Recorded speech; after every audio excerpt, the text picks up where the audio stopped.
Slitherlink is played in a grid of dots with some numbers between them. Your goal is to connect adjacent dots using horizontal or vertical lines to form a single continuous loop with no intersections.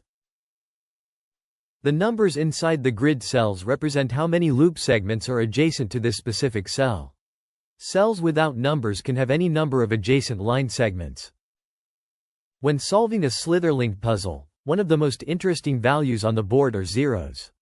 They basically tell us no loop segment can be adjacent to this cell. Conveniently enough, we have a 3 right below the 0, so out of 4 possible surrounding segments 1 is blocked by the 0, meaning all the remaining 3 must be lines. After the starting segments are in place, things become much easier. Now our loop needs to continue left and right. Considering the lines need to be orthogonal, and the way up for both segments is blocked by the 0, each of the loop ends has only one possible path to continue. Now, on the left side we are sort of stuck, because the loop can continue in several directions. But let's see the right side. R3 has 2 adjacent line segments, and we know there's no way it could have a segment at the bottom, as this would create an intersection. This means the loop needs to continue down. From here it only has one possible way out, further to the right. Additionally, the 2 in the cell above now has 2 adjacent line segments, so it can't have any more. This gives our loop only one way out for the next 2 segments. Now we can go up or left, but if we go up we won't be able to give 3 line segments to the 3 on the left without an intersection. This means our loop needs to continue to the left. From there it has a single way up. At the same time the 3 on the right side can't have a line segment on the right, because it would result in an intersection, so the third segment surrounding this cell must be above it. From here we only have a way up again, and this time the 3 on the left of our line can't have a segment on the left side because it would cause an intersection.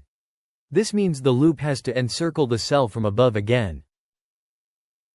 This time we have 2 possible path options, but the 3 above yet again can't have a segment from the right side to avoid an intersection. This means 2 remaining sides of the cell should have line segments to match the 3 adjacent segments requirement.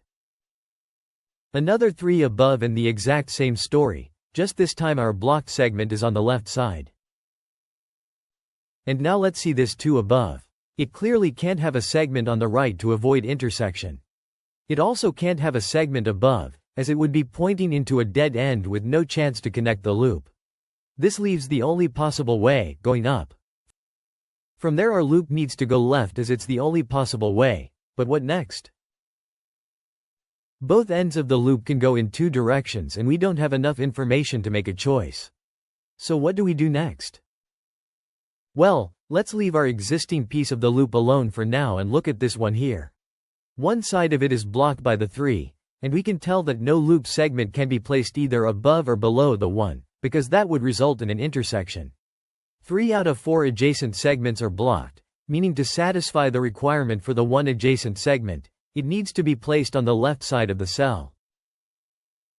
Trying to extend this piece of the line up can go in several directions, but the down pair can only extend to the left, or it would intersect with our big loop piece.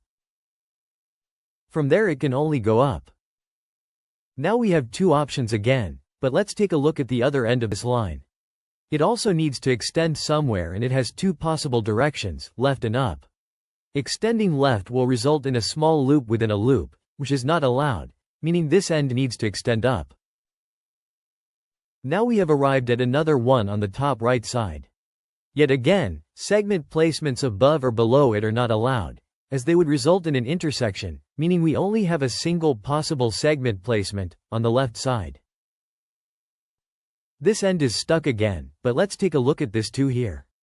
After we have extended our loop, both the segments below and above this cell would cause intersections, meaning the second segment adjacent to this 2 must be on the left. Now we have arrived at a 3 that can't have a line segment below it, because of resulting intersection. This means the 3 needs to be encircled from upside and the left.